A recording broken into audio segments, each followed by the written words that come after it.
Iman itu adalah, Rasulullah katakan, ma waqara fil qalbi, sesuatu apa yang ada di dalam hati, wa saddaqahul amal, dan dibuktikan oleh perbuatan.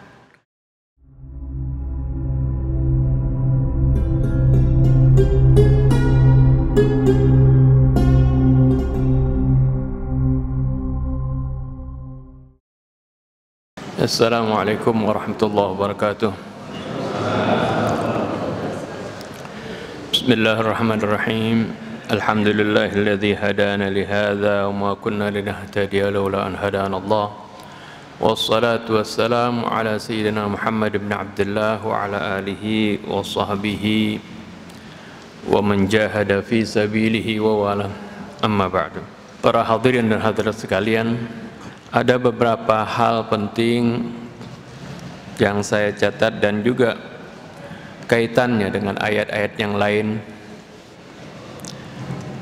di mana dalam surah Al-Bayyinah itu Allah Subhanahu wa taala menjelaskan, lam yakunil ladzina kafaru min ahlil kitab wal musyrikin hatta ta'tiyahumul bayyinah. Allah Subhanahu wa taala menerangkan di sini, orang-orang yang kafir, lam yakunil ladzina kafaru, baik dari ahli kitab maupun orang musyrik, mereka tidak akan beriman hatta ta'tiyahumul bayyinah, sampai datang kepada mereka al-bayyinah. Al-bayyinah tadi sudah dijelaskan dan diterangkan juga dalam Al-Qur'an ini. Maksudnya al-bayyinah di situ adalah rasulun minallah, rasul dari Allah. Jadi mereka enggak beriman sampai datang pada Rasul. Tapi kenyataannya apa? Kenyataannya, wa ma tafarraqal ladzina utul kitaba illa min ba'di ma ja'atuhumul bayyinah. Dan tidaklah bercerai-berai, berselisih orang-orang yang mendapatkan Alkitab itu kecuali setelah datangnya kepada mereka al-bayyinah. Jadi awalnya mereka bilang kami tidak akan beriman, ya, kecuali kalau sudah datang Rasul. Tapi ketika datang Rasul, malah mereka tidak beriman. Inilah kondisi, ya, terutama sekali disebutkan, ya, alladzina utul kitab, ya, ini orang-orang Yahudi dan Nasrani. Mereka dulu bahkan diceritakan dalam Al-Quran, mereka itu mengharap-harapkan datangnya Rasul, ya. Mereka mengharap-harapkan datangnya Rasul terakhir. Dan bahkan mereka ketika misalnya perang, ketika mereka dalam kesulitan, mereka bertawasul. Artinya dengan Nabi terakhir mereka memohon pertolongan Allah dengan keberkahan Nabi terakhir ini. Wa kanu yastaftihuna, ya, alladzina kafaru. Mereka dulu, ya, dulunya mereka itu selalu yastaftihun, artinya memohon kemenangan, ya, yatlubun al-fathah, memohon kemenangan terhadap orang-orang kafir yang mereka hadapi itu dengan menyebut atau dengan bertawassul kepada Nabi terakhir. Ya, bahkan mereka sendiri yang memberikan kabar, memberikan cerita, ya, memberikan bisyarah, kabar gembira bahwasanya nanti akan ada Nabi terakhir.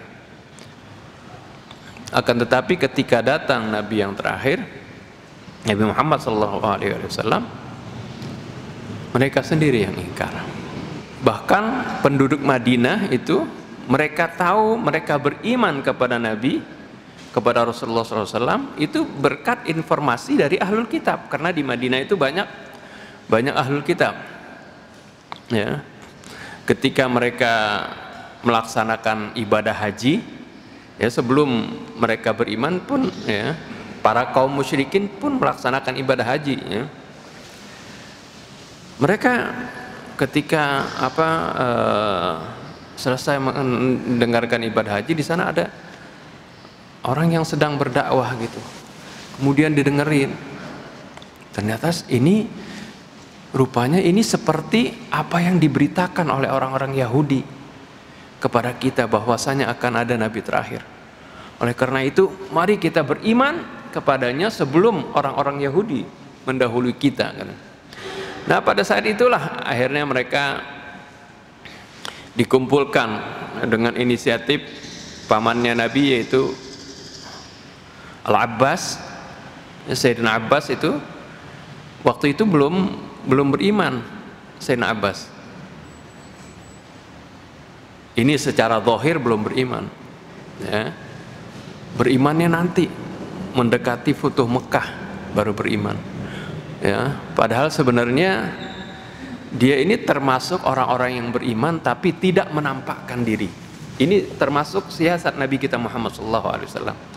Sebenarnya juga termasuk Abu Thalib, pamannya Nabi, ya. Al-Abbas, pamannya Nabi, ketika perang Badar dia terpaksa karena ya digiring oleh orang pembesar Quraisy, artinya ayo ikut, ya, mari kita perangi Rasulullah.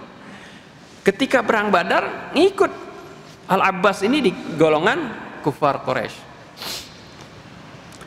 Tapi apa kata Rasul? Rasulullah peringatkan para sahabatnya, jangan kalian bunuh Abbas, jangan kalian bunuh Abbas. Kok bisa begitu? Apa Rasulullah pilih kasih, ya, mentang-mentang pamannya kok dalam peperangan nggak boleh dibunuh? Padahal di kalangan para sahabat ada yang bapaknya kafir ikut dalam peperangan tapi nggak Rasulullah larang. Sayyidina Umar pun sampai mengatakan, ini di riwayat sahih, ya, Sayyidina Umar sampai mengatakan, saya ingin membunuh Abbas, tapi karena mendengar larangan Rasulullah saya menahan diri. Nggak taunya di akhir-akhir baru tahu setelah Abbas ini masuk Islam, menyatakan keislamannya secara terang-terangan, baru saya sadar, oh ini rupanya apa yang Rasulullah maksudkan. Jadi banyak orang dengan riwayat-riwayat tertentu suka mendiskreditkan Abu Thalib, mengatakan Abu Thalib mati dalam keadaan kafir. Padahal ini riwayat dari orang yang tidak sezaman dengan Abu Thalib. Dan juga dia nggak tahu bagaimana apa yang dilakukan oleh Abu Thalib, orang yang selalu membela Nabi. Bahkan orang yang mengatakan Abu Thalib kafir, perjuangannya nggak ada 10% atau 1% dari perjuangan yang dikorbankan oleh Abu Thalib. Kok dia mengatakan Abu Thalib, ya, tidak beriman? Padahal keimanan orang, kalau keimanan dengan lisan saja, artinya orang mengucapkan oh saya Islam dengan mengucapkan 2 kalimat syahadat, itu siapapun bisa mengucapkan itu. Orang munafik pun mengatakan, ya, bahwasanya kami ini beriman. Tapi apakah Allah katakan mereka beriman? Tidak. Apakah Allah akui mereka beriman? Tidak. Iman itu adalah Rasulullah katakan, ma waqara fil qalbi, sesuatu apa yang ada di dalam hati, wa saddaqahul amal, dan dibuktikan oleh perbuatan. Keimanan itu ada di dalam hati. Buktinya apa? Buktinya dilakukan dengan perbuatannya, dengan perjuangannya, pengorbanannya yang begitu dahsyat.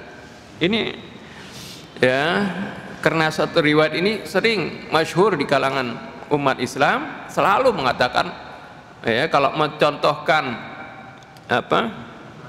ayat innaka la tahdi man ahbabta walakinnallaha yahdi man yasha, sungguhnya engkau tidak bisa memberikan hidayat kepada orang yang engkau cintai, akan tetapi Allah lah yang memberikan hidayat kepada Allah yang Allah kehendaki. Selalu ketika baca ayat ini ditafsirkannya, contohnya adalah Abu Thalib, karena satu riwayat yang tadi, satu riwayat dari seorang sahabat yang baru masuk Islam setelah tahun ke-7, tahun ke-6 Hijriah. Jadi bersama Rasul kira-kira beberapa tahun, ya. Karena Rasulullah meninggal setelah tahun 10, ya. Tahun ke-6 hanya 3 tahunan lebih seperti itu. Tapi riwayat ini selalu dijadikan referensi bahwasanya Abu Thalib itu mati dalam keadaan kafir. Ya. Padahal, ya, seperti itu tadi, banyak orang yang menyatakan mukmin tapi Allah bilang mereka tidak beriman. Wa minan nasi may yaqulu amanna billahi wa bil yaumil akhir wa ma hum bimumin. Di antara manusia ada yang mengatakan kami beriman kepada Allah dan beriman kepada yaumil akhir, tapi Allah nyatakan wa ma hum bimuminin, mereka bukan orang yang beriman.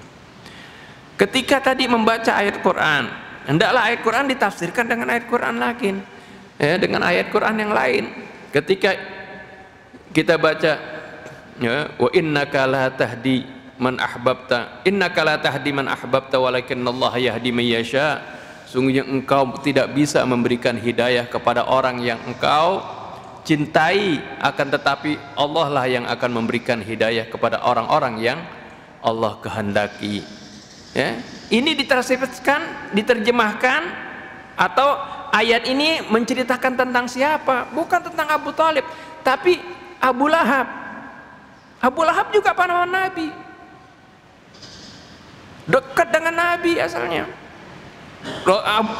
Rasulullah ingin agar Abu Lahab ini masuk ke dalam Islam dan beriman, tapi Abu Lahab apa? Allah nyatakan langsung tabbat yada abi lahab wa tab, karena bagaimana kekafirannya dan permusuhannya akhirnya kepada Nabi, penentangannya kepada Nabi. Jadi ayat Quran tafsirkan lagi dengan ayat Quran. Jadi ya, siapa yang dimaksudkan innaka la tahdi man ahbabta, yaitu maksudnya adalah Abu Lahab, bukan Abu Thalib. Kalau Abu Thalib itu golongan, ya, kelompok-kelompok yang Allah Subhanahu wa taala, yang Rasulullah SAW memang sengaja mereka itu, ya, tidak menampakkan keimanannya supaya bisa melindungi Nabi kita Muhammad SAW. Ini bagian dari strategi Nabi. Ya, Abu Thalib termasuk Al-Abbas tadi. Ya, hal ini pun diceritakan, ya, dalam surah Al-Mu'min atau surah Ghafir tentang bagaimana ada di keluarga Fir'aun ada juga orang yang beriman, ya, yang membela Nabi Musa dengan ucapan-ucapannya, ya, membela Nabi Musa. Dia itu yaktumu imanahu wa qala rajulun mu'minun min ali Fir'aun, ya, yaktumu imanahu, yang menyembunyikan keimanannya. Ini Allah akui dia keimanannya, tapi dia bersama Fir'aun seperti itu. Nah ini, ya, tentang Ibnu Abbas. Oleh karena itu perannya besar Ibnu Abbas ini. Beliau yang mengumpulkan penduduk Madinah waktu itu pada haji yang pertama, itu 12 orang dikumpulkan di suatu tempat yang namanya Aqabah, dan disitulah mereka beriman dan bersumpah setia untuk membela Nabi. Ya, ini 12 orang. Mereka kemudian kembali ke Madinah. Rasulullah utus sahabatnya Mus'ab ibn Umair supaya mengajarkan Islam kepada penduduk Madinah. Akhirnya tahun depan lebih banyak lagi yang datang, ya, Islam sudah menyebar di Madinah.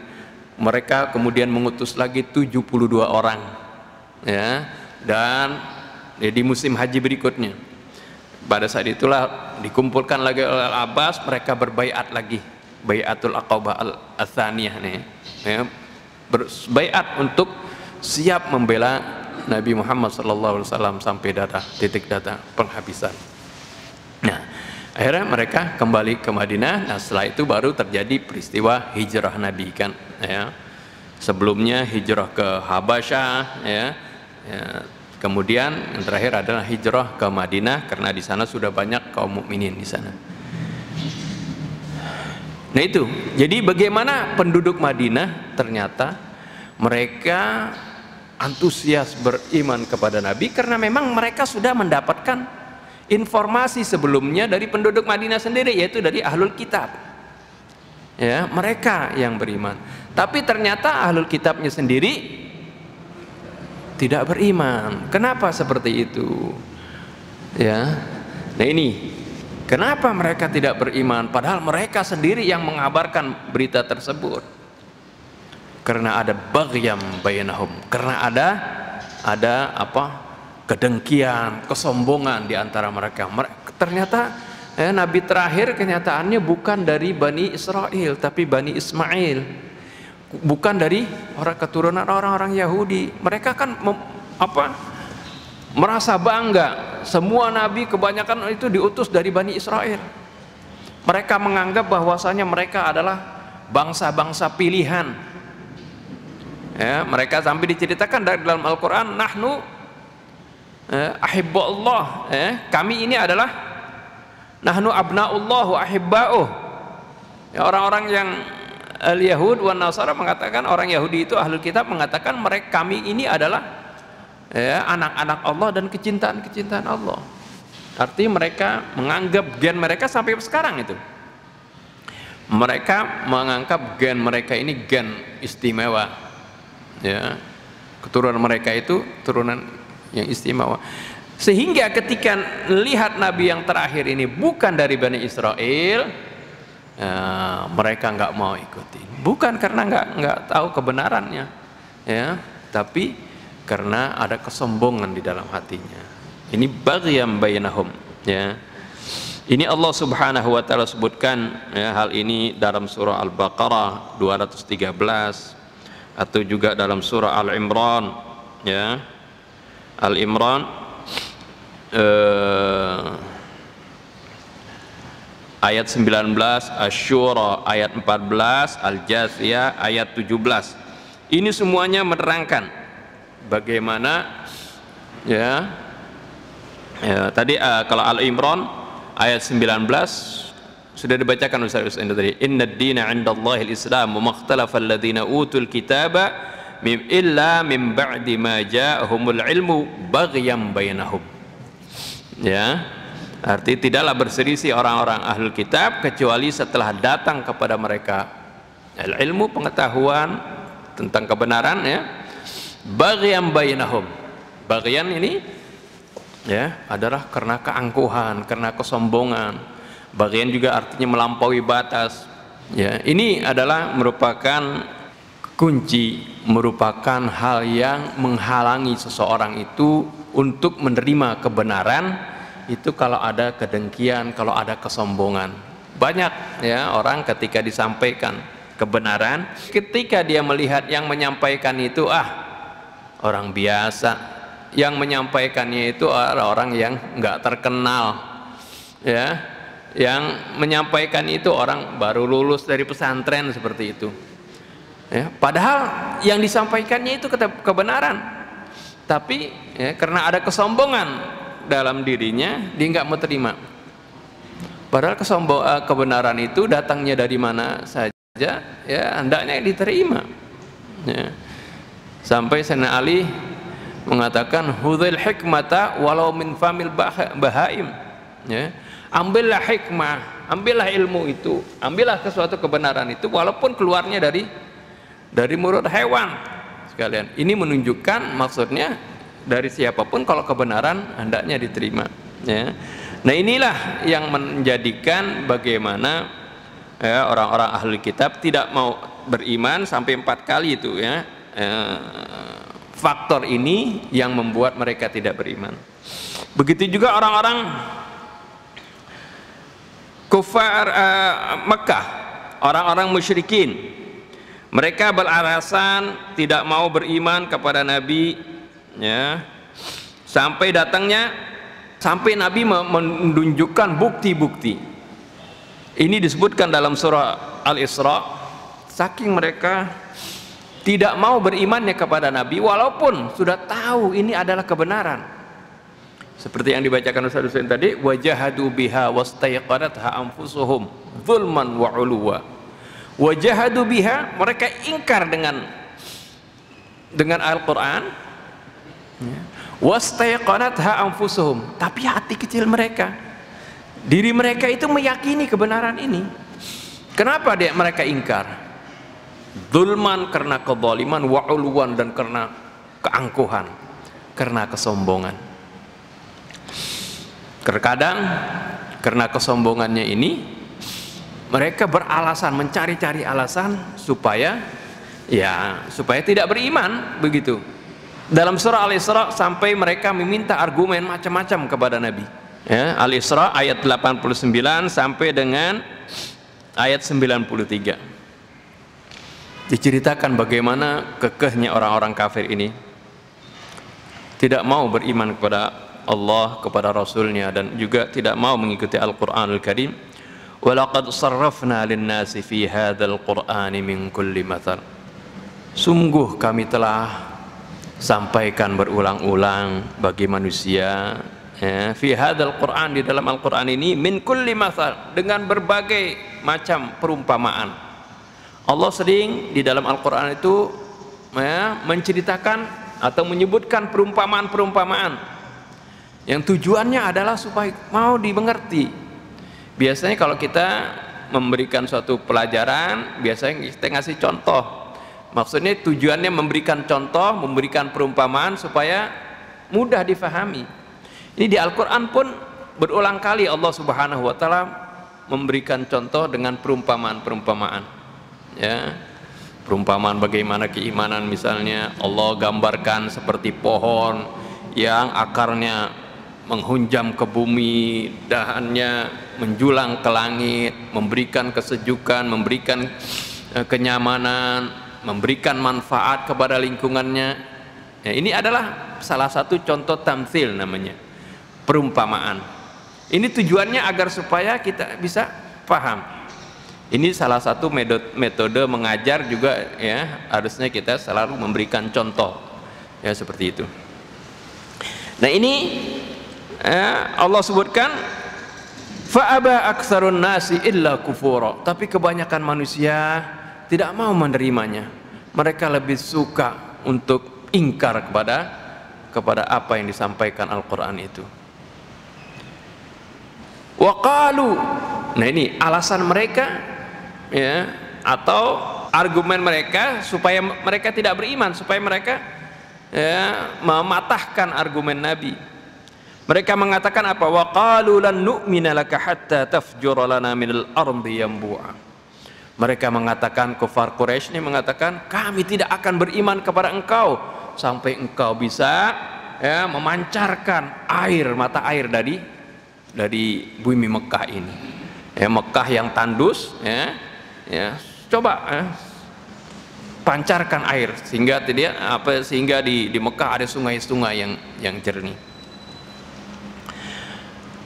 Au takuna laka jannatun min nakhilin wa 'inabin fatufajjiral anhara khilalaha tafjira.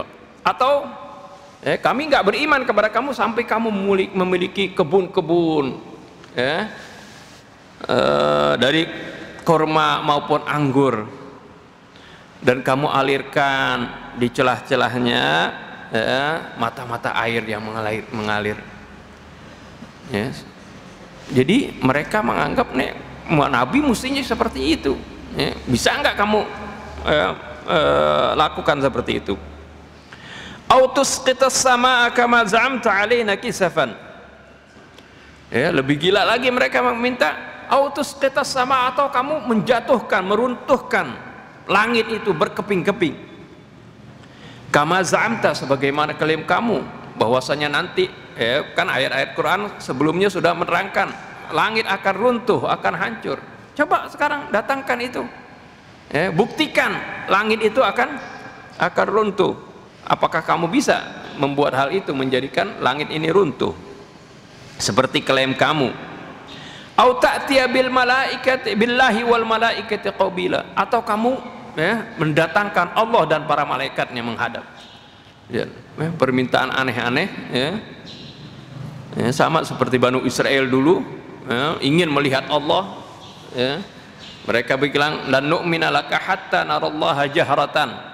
Ya, kami tidak beriman kepada Allah, tidak akan beriman kepada engkau sampai kami melihat Allah itu secara kasat mata.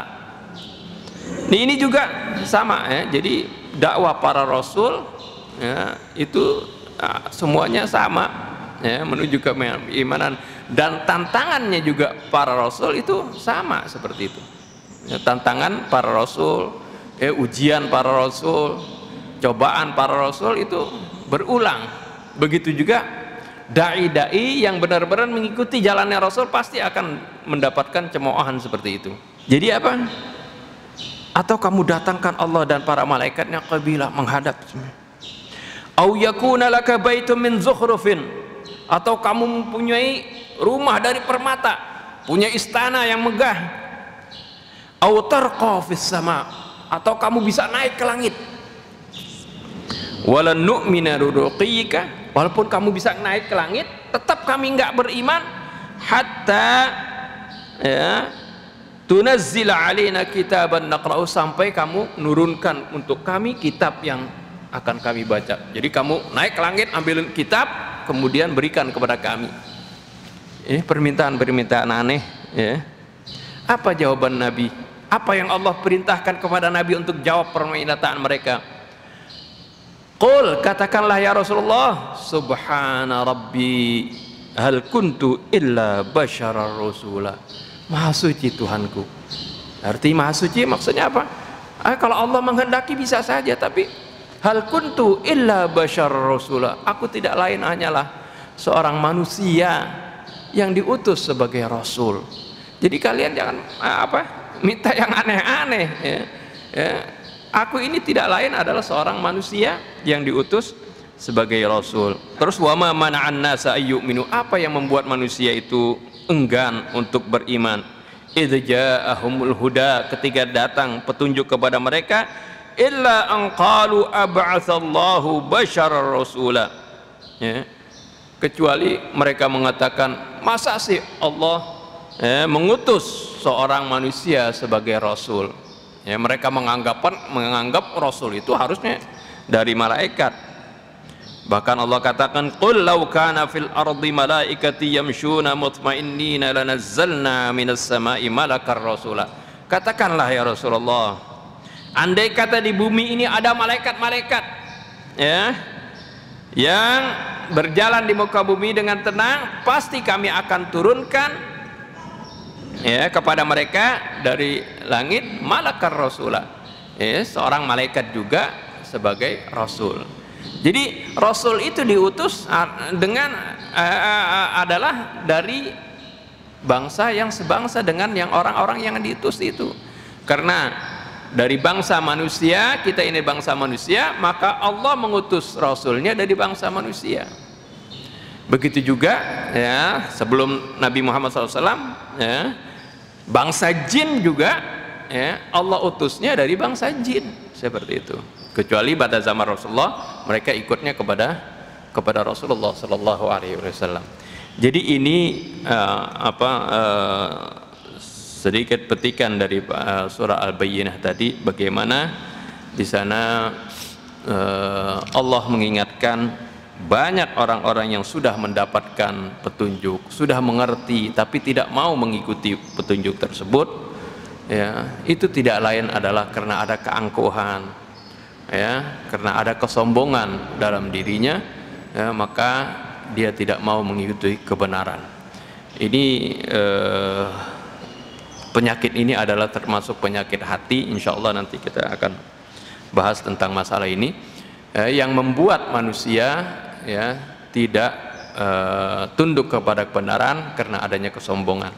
Ya, sampai Allah ceritakan bagaimana iblis sekalipun, yang mana mereka, ya, sudah diciptakan oleh Allah sebelum diciptakannya manusia, mereka memiliki pengetahuan, ya, iblis itu memiliki pengetahuan dan, ya,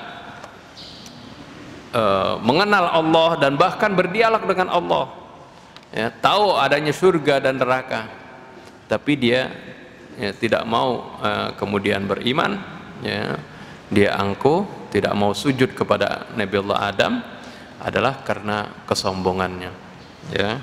Aba wastakbara wa kana minal kafirin, dia enggan dan dia sombong, ya, dan Allah kemudian menggolongkan dia termasuk orang-orang yang kafir. Saya rasa ini saja yang dapat saya sampaikan, mudah-mudahan bermanfaat, ya.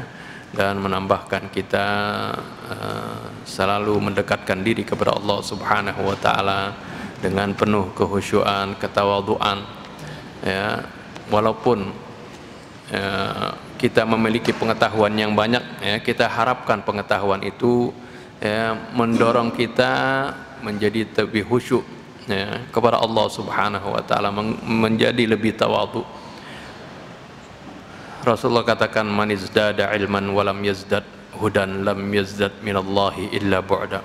Barang siapa yang bertambah ilmunya tapi tidak bertambah petunjuknya, dia tidak akan bertambah melainkan jauhnya dari Allah Subhanahu wa taala. Mudah-mudahan dengan ilmu yang kita dapat ini tidak seperti iblis atau tidak seperti ahlul kitab yang tidak beriman, tapi ini menambah keimanan kita dan ketakwaan kita kepada Allah Subhanahu wa taala, dan menambah juga ketawadhuan kita kepada Allah Subhanahu wa taala. Ini saja yang dapat saya sampaikan, lebih kurang saya mohon maaf.